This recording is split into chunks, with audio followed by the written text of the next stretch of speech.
ancient admixture. Explore the traces that ancient migratory movements have left in your DNA. If this analysis will help you understand how various regions to the world have contributed to your unique genetic heritage. We have here so Asia, Meridian. What's this? 90 West region? Where's West region? West region? That's the Western.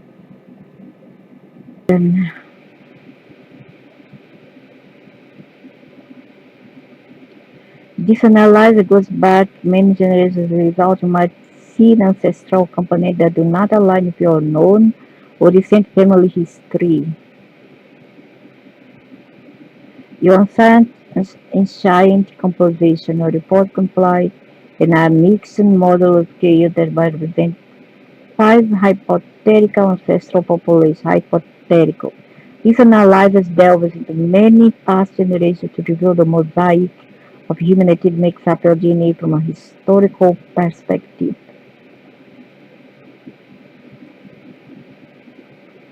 So here he compares me with so many people from different regions of the world and your sample. What's this? West Eurasian, 90%. Iberia, 90%.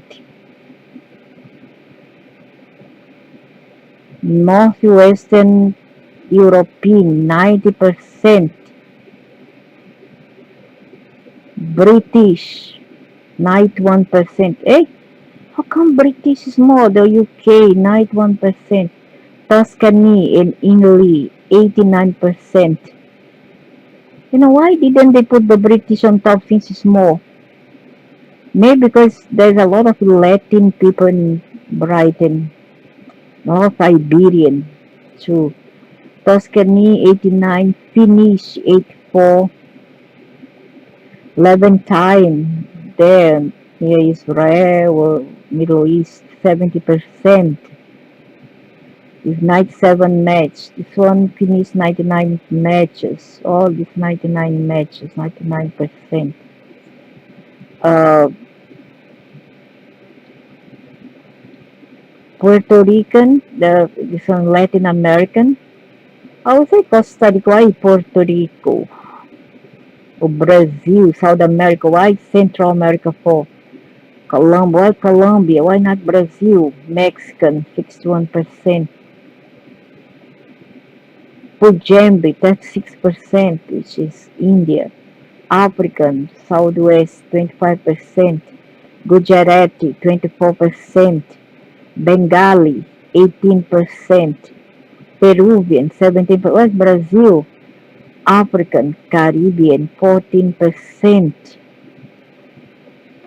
Telugu, 14%. Tamil, 13%. Luya, which is in Africa somewhere, 7%. Gambia, 6%. Han Chinese, 5%. Mandi, can be in Africa, 5%. Kin Vietnamese, 4%. Dai Chinese, 4%. Isan, 4%. I don't know what this is from. Yoruba, or it might be Africa, 4%. Southern Han Chinese, 4%. Japanese, 3%. Japanese, the least. So, I would say the Iberian, and Northwestern UK is more. But why? I don't know.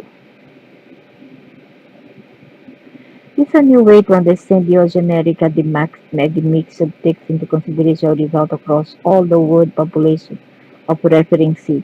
By looking at similarity, dissimilarity with them, by looking at your similarity / dissimilarity with them and painting your ancestral shape Facial shapes are unique to you, but many other populations within the same continent will show a high overlap.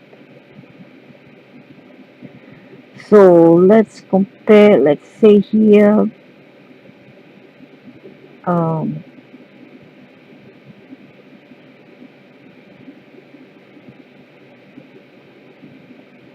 how to compare now.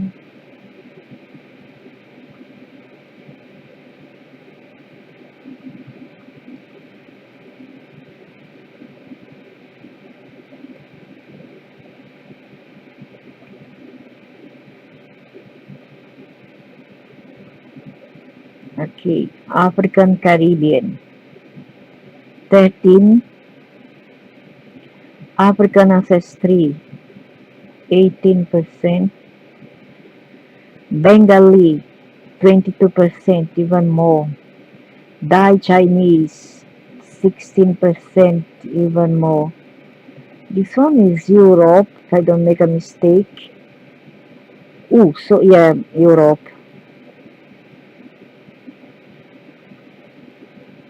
Central Europe, yes, Central Europe, Han Chinese, so Europe win. Southern Han Chinese, 16%. Colombian, 82%, which is South America, okay, but could be Brazil, of course. Isan, 10%. Finnish, a lot, which makes sense. My mother was born, the Finnish went there, and the other side where my father was, the Swedish went. Oh, makes sense. Um, British, slightly more. Gujarat, Indian, Gambian, Iberian, a lot. Yes. If they say Iberian was not a lot, I would not believe them. Japanese, a little. Yeah. I don't identify myself with Japanese. I mean, it's the others, like, you know, um, Vietnamese, even more Vietnamese because of the South American tribal people that come from Asia today.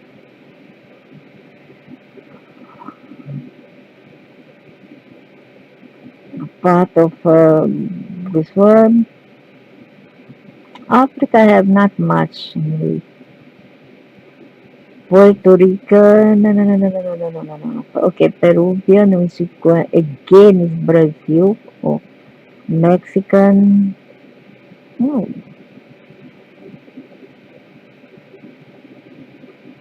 Peruvian. How come less than Mexican? Doesn't make any sense to me. Puerto Rican, Tamil,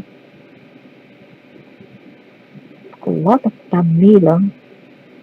Toscani, English, Yoruba. Okay, so basically Afro and Asia is less, the bottom below, and Europe and Latin America is top. European is the most of all.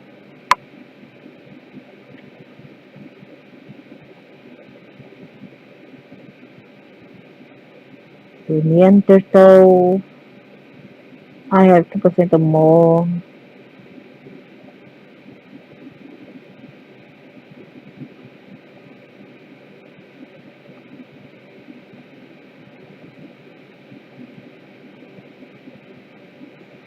And dinosaurs. Dinosaurs.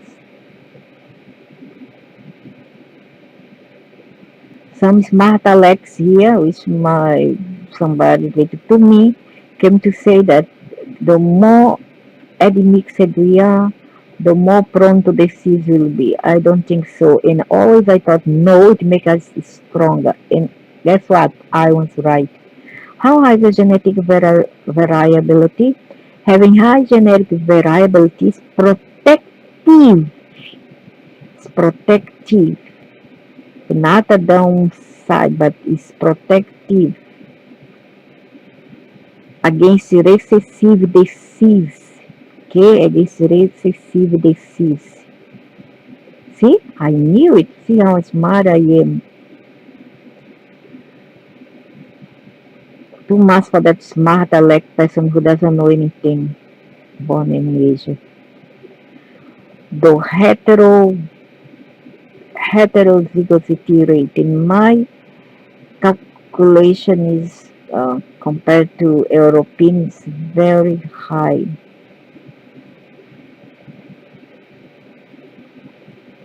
See, you are 1.5 above the European average. So here, why I have all these people here.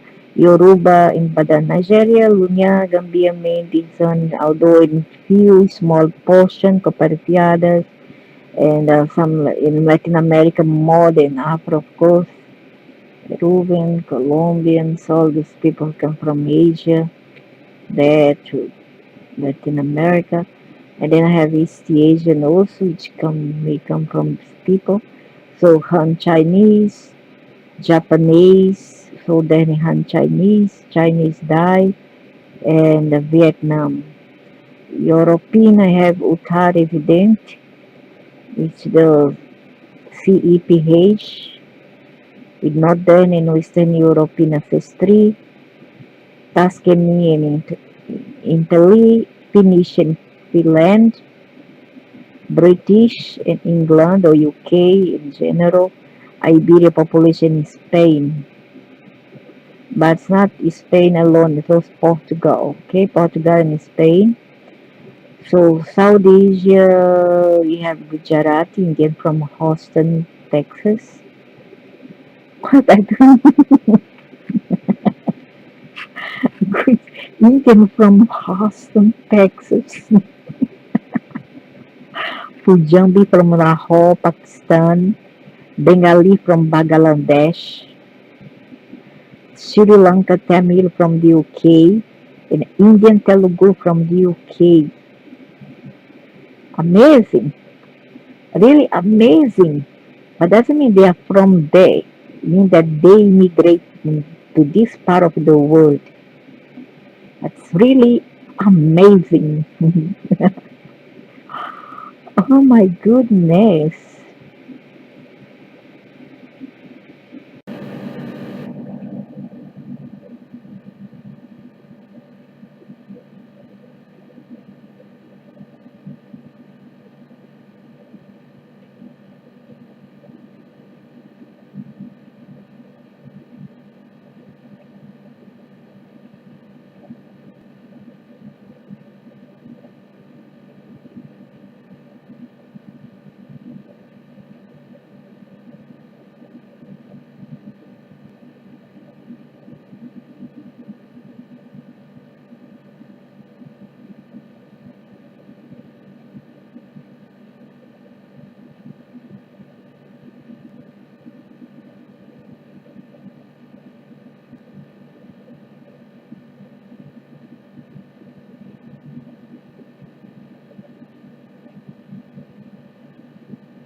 Basques, Oh, South Europe, Iberia 92%. Weird that it shows to be Spanish and not Portuguese, but doesn't matter. Maybe the Portuguese was already mixed with the Spanish. 8% Italian, Sardinian,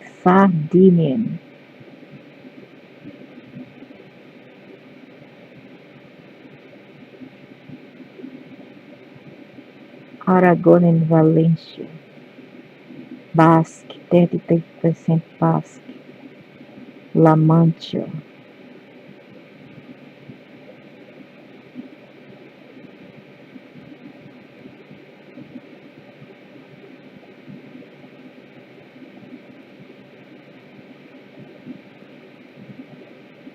Is founded the ancient Greek, not the ancient North African alone, but the Greeks.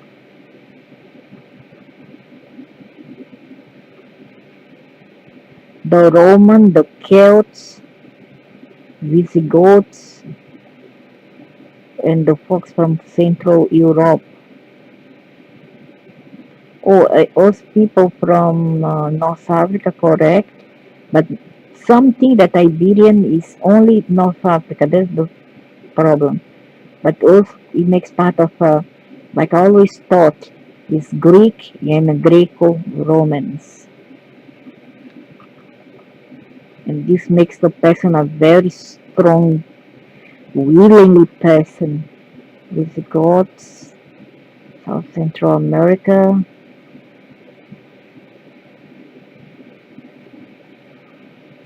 Northwestern Europe, no genetic similarity found. Strange. See? Mhm. So I am in completely Latin.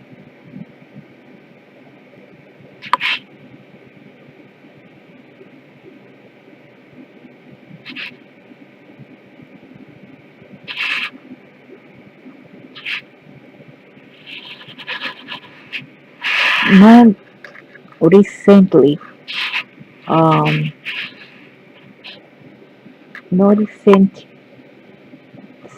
similarity with these people. Yeah. I have only ancient. That means I have a trace of these people here, but from my distant relatives, distant ancestors.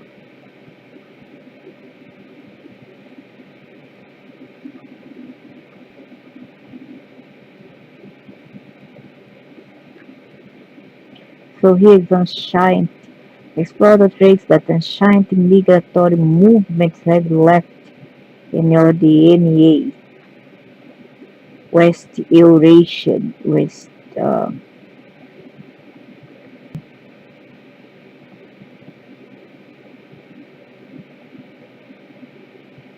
those are my ancient trace of ancestral that left their marks. This, this analysis goes back many generations, as you might see ancestral components that do not align with your known or recent family history.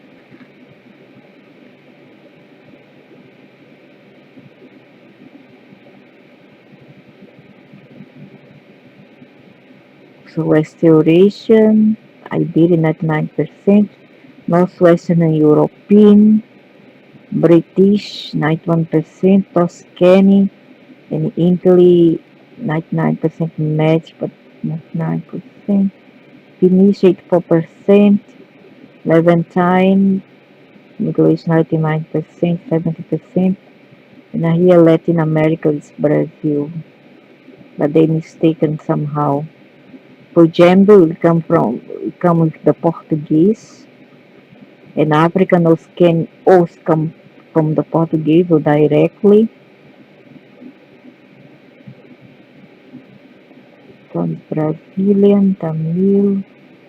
This one is from the people there, the native people, not say native, but tribal people in South America, I mean.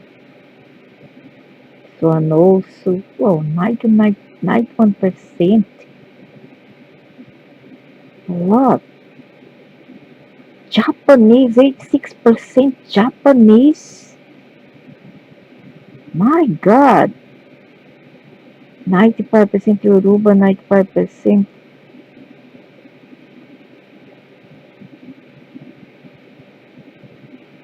Chinese. Oh, so man.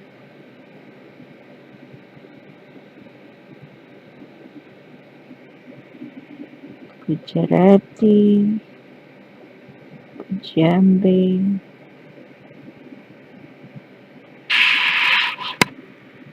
4%, 4%, 4% match, but the match is very little matches. How come up to this much?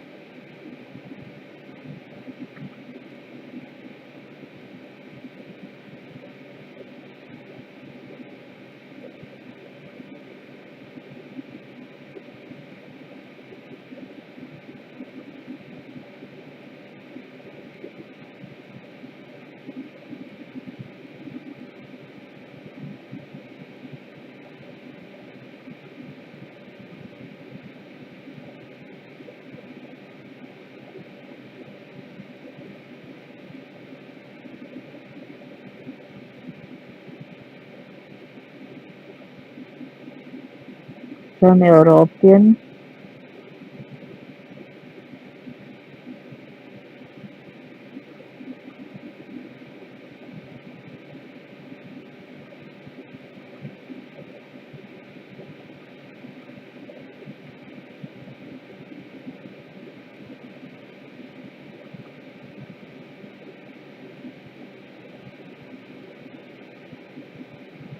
some South American.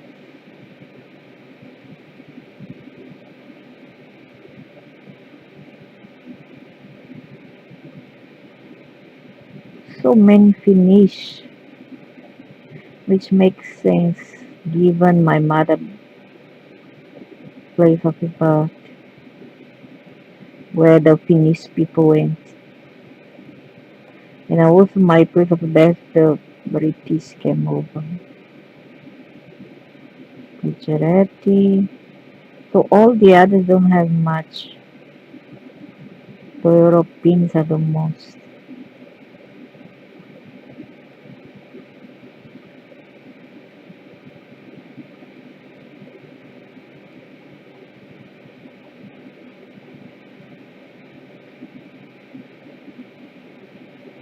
Iberian a lot. Telugu.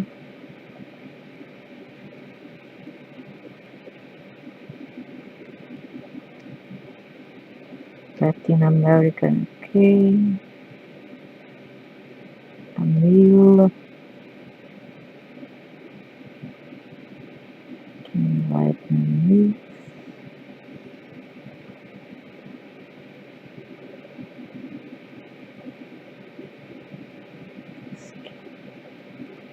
Italy, a lot of Italian.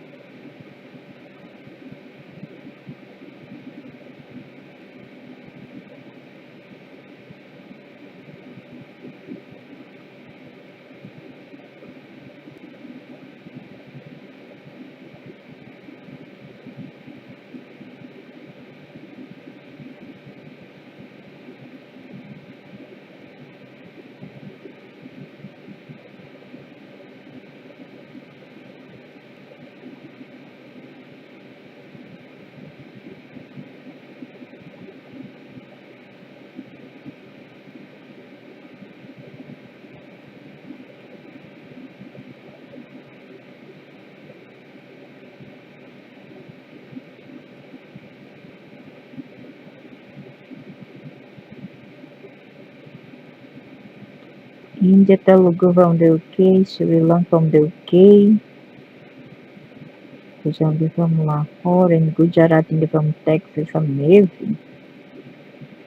Gazooks.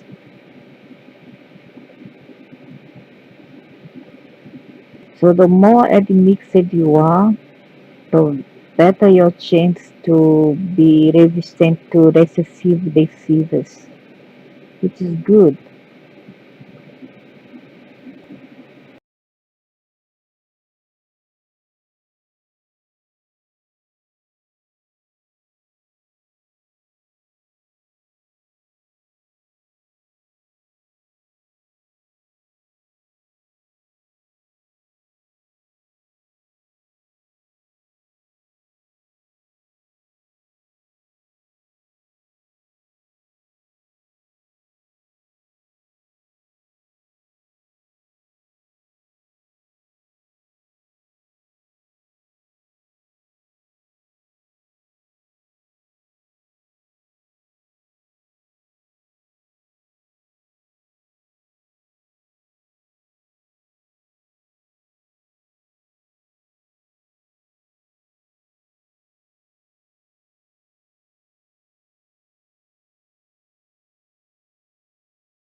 Another giant bloodlines bloodlines test, this time around from Genome Link. And here we have the Pleistocene era. Oh, this one is Mesolith Mesolithic. The Mesolithic post period is a technological, cultural age and human prehistory. Was called the Middle Stone Age, although roughly its beginning coincides with the start of the Holocene geological epoch, since it marks a cultural transition of the human population from the upper Paleolithic cultures to newer but still stone tool technologies. Its beginning and end dates are more flexible, depending on when populations of different geographical areas adopted the new culture technology, while the beginning of the Holocene epoch around this time for 50. So I have a very little percentage. Mesolithic, one era, post era.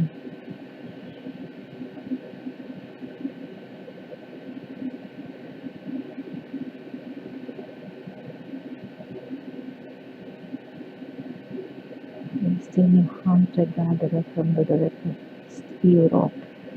Oh, East Europe. So the comparison to the Paleolithic, the hunter-gatherers transitioned from large mammal hunting to a more general hunter-gatherer lifestyle, focusing on medium-sized or small-sized animals. The heavy-shaped stone tools were substituted by more sophisticated microliths. The variation in habitats led to great socio-cultural diversity. The application of the so-called microborean blow technique to produce bradoliths became widespread all over Europe. It suggested that the Scandinavian peninsula was colonized from two directions, from the European mainland by the western hunter-gatherers who created the Posna uh, Hensbach and Comza technologies, and by the eastern hunter-gatherers from the directs of East Europe who created the Kunda culture. Both the eastern and western hunter-gatherers possessed the advanced maritime technology, constructing boats and colonizing the archipelago of Scandinavia. Oh, why is that? No, not the Vikings, it's pre-Viking. The most widespread tools of the European hunter-gatherers were the end scrapers, borers, burins, bradwits, and flax. All of these were used to fall and debark trees and to construct canoes. Besides, they constructed bone, angler, and wood tools, for example, fishing hooks from antlers and needles from bones. Bows and arrows were used to hunt red deer, oportang, ibex, wild boar, and auroch. In the early Mesolithic, in comparison to previous periods, coastal human populations started exploiting marine resources. Mesolithic humans became more focused on plant resources such as mushrooms, tuber, hazelnuts, white peas, and lentils. The hunter-gatherer groups were mobile, usually dwelt near rivers and lakes, and their settlements covered several hectares, inside which the camps were used over centuries. The burial rites of Mesolithic one period people consisted mainly of simple um, inhumation with personal ornaments. The Mesolithic one period ending roughly coincided with the beginning of the geological Atlantic period, which was the warmest and the moistest period of the Holocene. So now let's see the Pleistocene.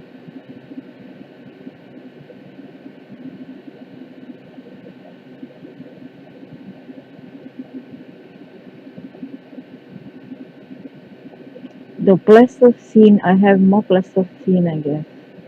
Yep. The Pleistocene is a geological epoch dated between 2 million something like something, 11, blah, blah, blah, comprised of repeated glaciations. Hence, its tribal name is Ice Age. It was preceded by the Pliocene and followed by the Holocene epoch, the current geological epoch. The Ice Age was triggered by change in the Earth's orbital shape, axial orientation, and axial tilt.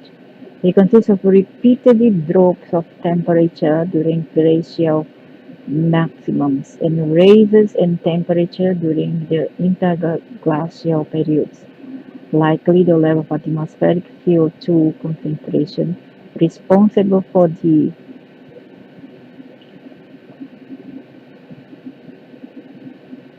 Pleistocene is a geological drop during likely the drive of atmospheric release, glycation stripped by change in the Earth's orbital shape, axial orientation, and axial tilt. And for greenhouse effects, which determine temperature changes in the Pleistocene. The mean annual temperature at the edge of ice sheet was below -6. Although the continents were already in their present locations, the icy-bound seawater exposed the land bridges among continents that later made possible both animal and human migrations among the continents. The sea levels being around 100 meters lower than the Holocene. The fauna of the Pleistocene was characteristic due to its large size. Carnivores and herbivores labeled as megafauna, which include the species such as mammoths, mastodons, saber-tooth carnivores, examples Smilodon, giant sloths, cave bears, cave lions, and large birds, elephant bird, and more. Toward the end of the Pleistocene, most of the megafauna became extinct, likely due to severe climate change and habitat shrinkage due to the growing ice sheets. But their differentials correlates with the spread of anatomically modern human. Yeah, the most. Also, they make this kind of studies. They match our DNA chromosomes with the things that they found, the carbons that they found that they live dates millions of years ago. So maybe they match our DNA if it's that epoch. The, and not, so I knew they didn't need to tell me because I feel very old and I know that my ancestral is very, very old here on Earth. The anatomically modern human diverged and evolved toward the end of the Pleistocene around 300,000 years BP in the middle Paleolithic period.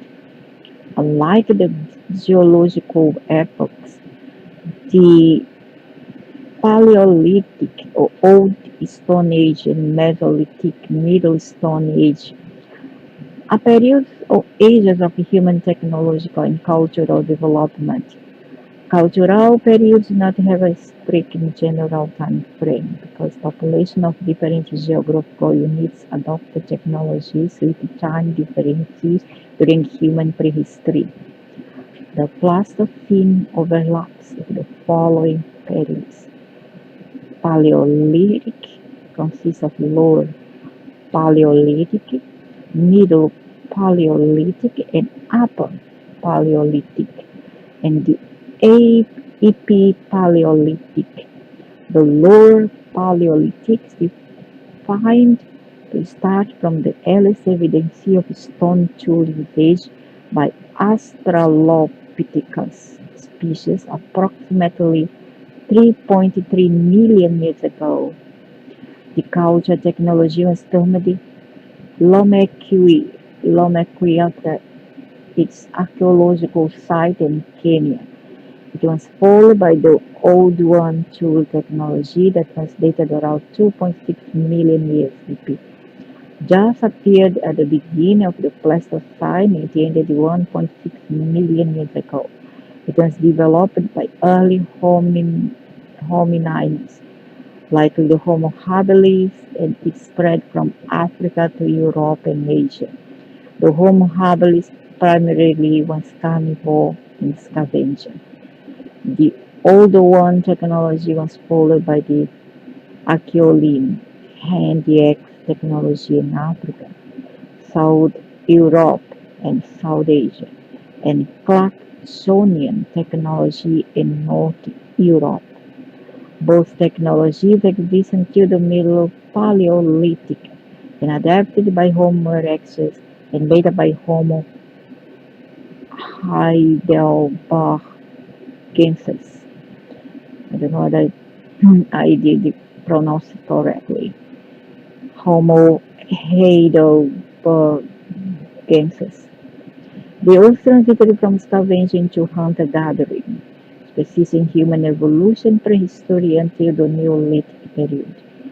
The use of fire is connected to Homo erectus, the earliest evidence dating back millions years BP. From the Homo erectus from a common ancestor to the Homo erectus involved the Homo antecessor, Homo naledi, Homo neanderthalis, Homo denisova, and finally the anatomically modern human, the Homo sapiens 2. The Homo neanderthalensis, which I also have DNA these beings, very little I still have, much more than the Pleistocene or the other monolithic, Mesolithic era ancestral, but I still have Neanderthals and I do have Denisovans. The eldest remain date to be about 430,000 years BP. They created the Monsterian tool industry, were able to make fire with various food cooking techniques, craft simple clothes, and use medical plants. Had their special cave painting, bone flute made ornamentals, likely had a spiritual belief and language. In comparison to the anatomically modern humans and more robust than cold adapted with a smaller brain case. Because they had small populations likely suffered inbreeding and genetic drift. Although there is considerable evidence of interbreeding with the anatomically modern humans, at least in two time periods. Thus, the sub-Saharan modern humans have around 1.34% Neanderthal ancestry. I have to something. They also interbred with the Siberian Denisovan archaic. Also have Denisovan archaic human species. They became extinct in the Upper Paleolithic, approximately 40,000 years before being outcompeted by the anatomically modern humans. The dinosaur hominids inhabited Siberia in the lower and middle Paleolithic. Little is known about their anatomy and culture. However, genetic analysis indicated interbreeding not only with Neanderthals but anatomically modern humans of Asia, having high trace in Melanesians, Papuans, and Australasians. Their introgression into modern human occurred in two occasions. The Middle Paleolithic period roughly spans between 300,000 and 30,000 years BP. Although there is considerable difference among the regions and continents regarding the adaptations of Neolithic technologies, The most accepted theory is that the anatomically modern humans started their out-of-Africa migration during the Middle Paleolithic. Yeah, but doesn't mean that that wasn't humans around here already. And there were humans around here already. Some scientists propose that early modern humans developed religions, beliefs, engaged in trade with each other, and likely they had an egalitarian social system similar to modern-day hunter-gatherers. They competed with large carnivores and hunted large prey with prototypes. The Middle Paleolithic humans' activity finally reached the extinction of megafauna. Some suggest that both Neanderthals and modern humans practiced ritualized cannibalism or defleshing. The Upper Paleolithic is dated between 50,000 and 12,000 years BP, although it shows continental and subcontinental variation. It coincided with the end of Pleistocene. The Homo sapiens population colonized Australia at the beginning of the Upper Paleolithic and during the last glacial maximum 25,000 15,000 years BP started colonizing the American continents.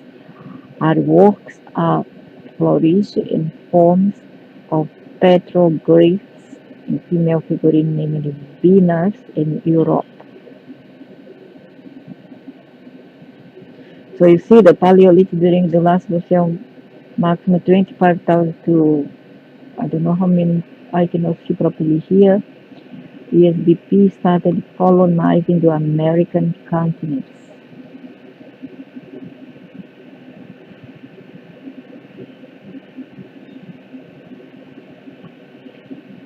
The form of petroglyph, female figurine named Venus in Europe, while in Africa the first evidence of mining activity and mathematical artifacts appear.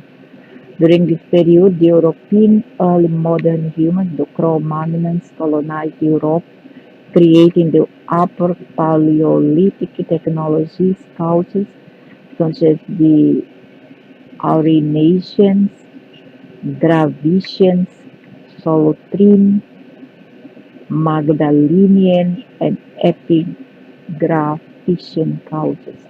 The last glacial maximum is followed by rapid warming and marking the beginning of the Holocene.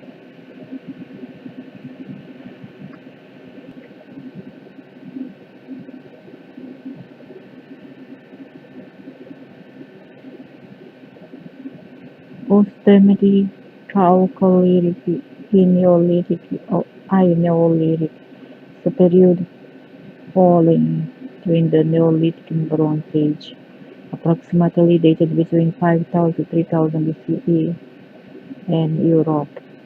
However, its length varies significantly among the different regions and continents. Um, divided, I don't know what's here, depending on when the population of each geographical region adopted Cooper's mutant technology. The related archaeological evidence of copper mine in the Near East and the Levant precedes the first European archaeological finds by one millennium.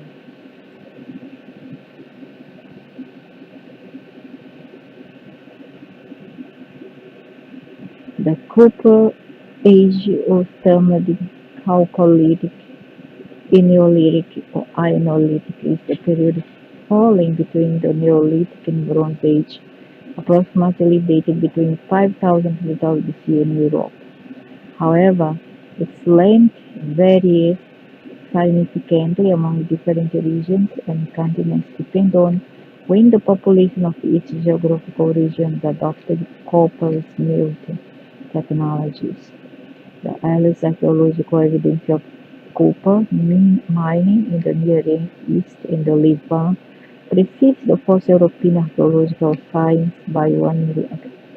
The Copper Age is also represents a transition from farming societies to state societal systems that were centralized and governed by the political elite.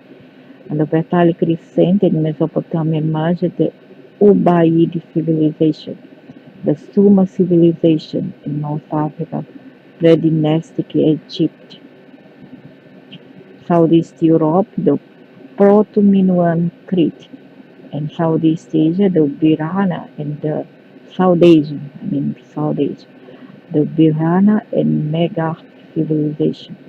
It was suggested that the smooth use of copper was invented and applied independently in different parts of the world. The use of copper did not replace stone tools, but they coexisted, completing each other in Copper Age. In Europe, the start of the Copper Age overlaps with the migration of Eastern Europeans, the Yamnaya steppe pastoral population, who introduced the Indo-European languages to Europe. In Europe, the steppe pastoral created the Cordware and Bilbica cultures. It's predicted that the migration usually male biased who intermarried with the pre-existing Neolithic culture females, and in many parts of Europe replaced almost entirely the Neolithic and Mesolithic male lineages. However, this stupid male, every time they do this, they just cannot stick to their own group. However, copper use was not imported by the immigrants. It existed independently in multiple parts of Europe. The earliest European culture started copper smelting, representing a transition from the Neolithic to the Copper Age was the Turdas Vinca. I don't know what's properly pronounced, Turdas Vinca culture that flourished in the oh, culture that flourished on the territory of present-day Romania, Serbia, Bulgaria, Greece, and Macedonia. They were agriculturalists with advanced land use and ceramic techniques, but they only used copper ornament to cover pottery. Related copper age cultures are the Cucuteni Tripilia culture and the Varna culture, unlike in the Fertile Crescent. In Europe, the use of copper was not associated with urbanization. Likely at the beginning, copper was used only to make ornaments due to its eye-catching color. It became popular due to its relatively easy manipulation. It is speculated that the Uzi, the copper-rich mummy found in the Italian Oxala Alps, was looking for copper ore resources, and he met his death around PCH here, PCE, PCE. His copper axe is the oldest complete prehistoric metal blade ever found. The largest copper age settlement identified in Europe and the Los Millares archaeological site in Andalusia housed a population of approximately 1,000 people. In the Middle East, the Ubaid pre-urban and the following Uruk period large urban centers emerged. The appearance of the potter's wheel, the cuneiform writing system, and the domestication of the donkey are connected to this period. It became the largest known city of the Copper Age, which together with surrounding settlements gave home to approximately 90,000 inhabitants. The mythological founder of the city-state was Gilgamesh, the protagonist of the Epic of Gilgamesh. In this region, there is no precise delimitation of a Copper Age. However, population of the late Neolithic cultures of the Hongshan culture and the Yangshao culture knew copper smells and created copper artifacts. The North American native, although they create metal and copper objects by cold and hot hammering, never applies smelting or casting. On the contrary, the natives of the Ants had a full developed metallurgical technology. But this was later, and they are not native from there, they are native from Asia and Africa. So there's something not correct here. Although there were created various copper and later gold and alloy ornaments for decorative purpose and everyday stone, they already got from somebody else. They came from Asia, so they already by then the ancestors knew already of this kind of practices. So they brought it as they migrate to the Americas. They brought to get them this knowledge, decorative purpose and everything totally replaced by metals. This one I don't have. Why I don't know, but I don't have this one. This one much later. I don't have ancestors. I don't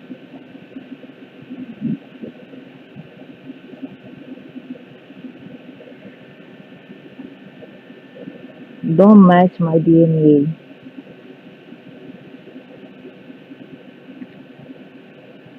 Those are my ancient bloodlines to Earth,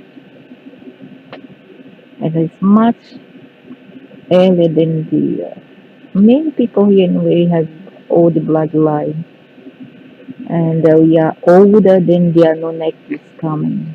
Much older. We already were here when they first came to Earth. So here is my European ethnicity. South Balkan, which is 24% the most, Greek and Turkey, Southwest Balkan, Greek, Greece, and Turkey, Hispanic Jews, that will be Portuguese Jews, or 21%, or Iberian Jew, and Iberian 12%, is very little. Iberian, how come I have Hispanic Jew? Jew is a religion, it's not a race, right?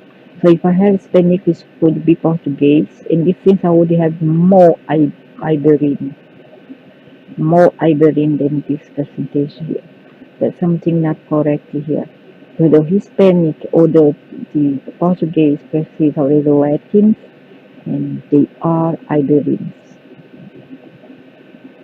Okay, so something, this one is not a race. Jew is a religion, it's not a race. The race is Hebraic. Doesn't make any sense to me.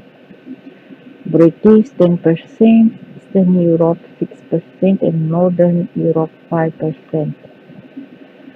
The match were for Southern England at 1%, British 29, Iberian 21 is less than British. Northern Europe 9% matches, and German 6% matches, and Irish 2% matches only.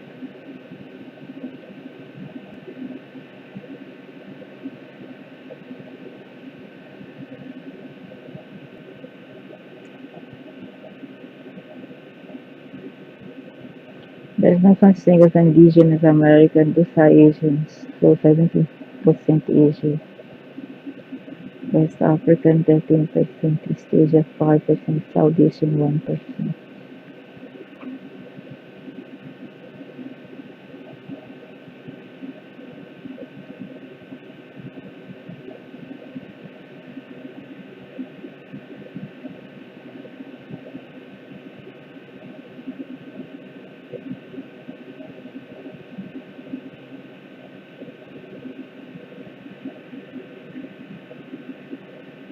Yeah, they came from Asia.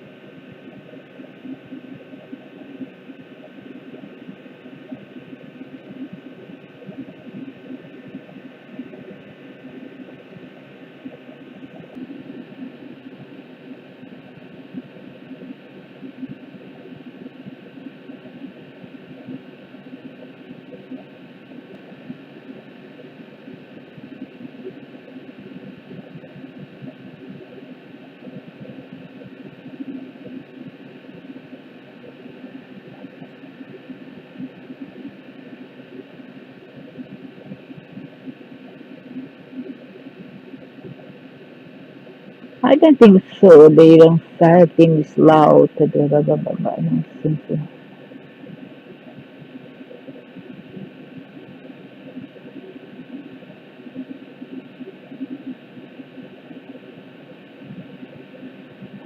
Of course, I'm not 100% white. Crazy.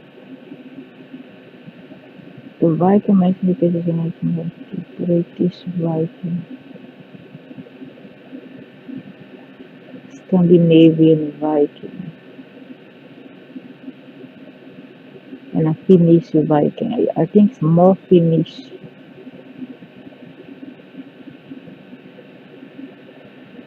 because my mother was born in a place where the Finnish from Finland came, and another place that was the Swedish. So Slavic, there's a percentage, Finnish, and Scandinavian Viking.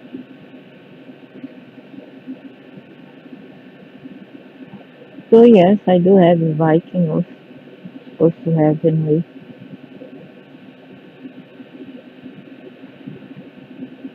I see my Asian root, Siberian. I see. South Indian, 20%. Thai, 16% Chinese Thai. Vietnamese, 8%, which matches with the South America um, tribal people. They call Indian or Amerindian, but actually they are Asian, Southeast Asian. So that's why I have their genome as well. Burmese, 4%, Levantine, 2%, Turkic, 1%. How come I have less Turkic? I don't believe. Supposed to have more Turkic. So I have overall I have more Siberian Asian, that's 3%, and Saudi in Indian. Oh, Chinese 16%. Okay, not a good. My global ancestry, Greek and Turkey 24%, West African 21%, native peoples of ants, which not could be and could not be ants, 12%, people of Amazon 10%, maritime East Asian 9%, mainland East Asia 6%, it's China, and West Asia 4%. West Asian would be Middle East, I would say. So yeah,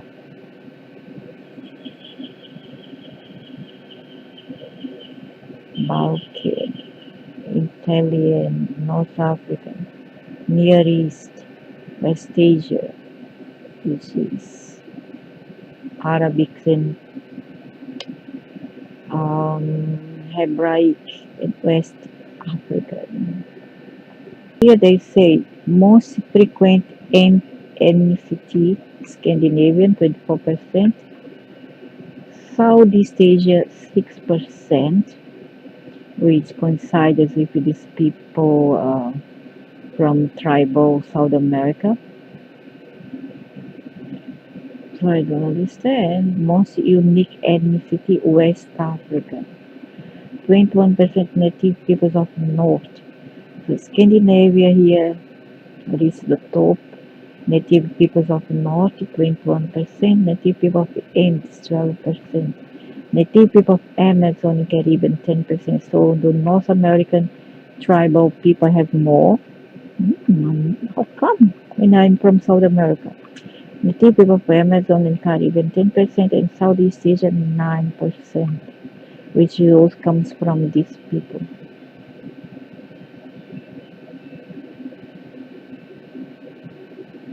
Is my British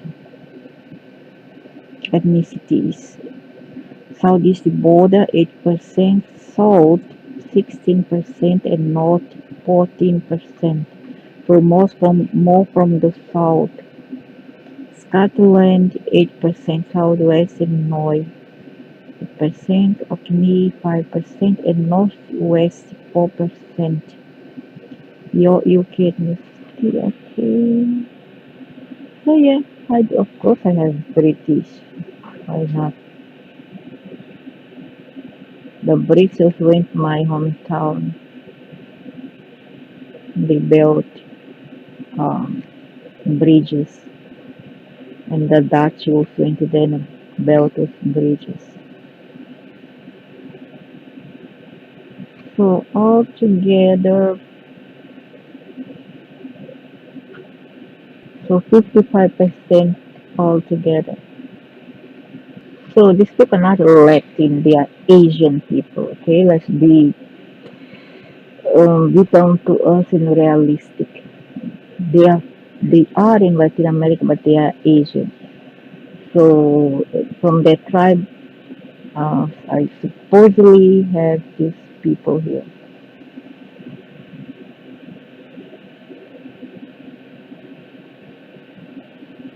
And I'm amazed by this result. Congo, why not Angola or Benin? Why Congo? And Ashanti, Iraq, megalith builders, 31%, bronze age jihadists, 22%, so megalith builders.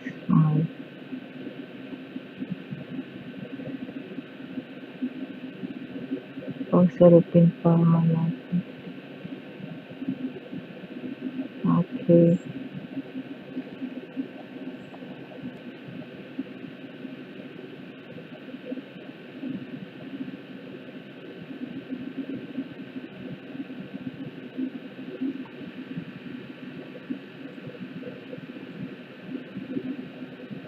Mm,